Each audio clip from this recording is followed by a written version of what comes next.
Every morning for 27 years, I made her coffee. Same blue mug, same 2 sugars. Marlene always said it tasted better when I made it, even though we used the same grounds. It was one of those small things that made us feel solid, like the porch swing, like her laugh during reruns of Frasier. But one morning last fall, she didn't touch the cup. She just stared at her phone, thumbs moving like she was trying not to feel anything. I asked if she was all right. She nodded, said she was just tired. I wanted to believe that. I needed to. Then I started noticing little things. Extra therapy charges on a credit card, withdrawals from our joint savings with no mention, receipts for places I'd never been. She started locking her phone. She stopped humming while cooking. And the wine. Bottles hidden in the back of the pantry behind the cereal boxes. Marlene used to drink once a month, maybe. Now I could smell it on her breath before dinner. I pretended not to. The day I saw her in our driveway, whispering into her phone, smiling the way she used to smile at me. I didn't say a word. I just went inside and dumped her cold coffee down the sink. If this kind of story pulls at something in you, hit like, comment your thoughts, and subscribe for the rest. Big shout out to Grady from Ohio. Appreciate your loyalty, brother. Drop your name and stayed in the comments for a chance to get a shout out in Chapter 2. I didn't confront her. Not then. I let silence do the talking. It's a strange thing, watching the person you build a life with drift like a stranger through your kitchen. She still made dinner. Still asked about the neighbor's dog. But her eyes, they were elsewhere. And I started to feel like furniture. Familiar. Forgotten. I checked our bank statements when she was out. The withdrawals weren't random. They traced a pattern. Every Tuesday afternoon, same amount, same ATM. She was fueling something. Maybe him. Maybe her own escape. I opened the liquor cabinet one night and found a bottle refilled with water. That broke me more than the texts ever could. The lie was so ordinary, so practiced. It meant this wasn't a stumble. It was a choice. I thought back to our wedding day. Small church in Springfield. My brother wore a tie, 3 sizes too big. She looked at me like I was the only man alive. And now, she barely looked at me at all. But grief has a strange way of sharpening you. I wasn't ready to give up. Not yet. But I wasn't about to keep playing the fool either. I started getting up earlier than her. The quiet of dawn gave me room to think. No accusations, no slammed doors, just the tick of the kitchen clock and the hum of the fridge. Instead of stewing, I started keeping records. Bank printouts, copies of receipts, photos of the empty bottles. I didn't do it out of spite. I did it because when you've lived 59 years, you learn that memory fades, but paper doesn't. I call an old friend, Mark, who runs a small law office downtown.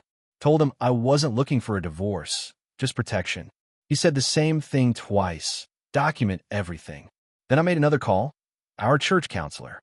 Scheduled sessions for myself first. I needed clarity before I dragged Marlene in. My anger wanted fireworks. My wisdom told me patience would hurt more than any outburst. The first breakthrough came not from a fight, but from a slip. She left her phone on the counter, screen up. A message popped. I needed today. You always listen. My hand shook, not with rage, but with resolve. I wasn't going to confront her in private. No yelling in the kitchen. No tears over coffee. If she was going to look me in the eye, it would be where lies couldn't hide, face to face in counseling. The stage was set. The counselor's office smelled of lavender and old carpet. I sat in the far chair, my file of receipts and notes tucked under my arm. Marlene walked in 10 minutes late. Sunglasses still on, though it was cloudy outside. She looked tired, like someone living 2 lives and failing at both. The counselor started gently, asked about communication, about trust. Marlene spoke in circles, blaming stress, money, even me for being too steady. I listened, let her unwind her excuses. Then I placed a folder on the table, slid across. Bank statements, the doctored wine bottles, the message from her friend. Her hand froze on the armrest. The room went quiet.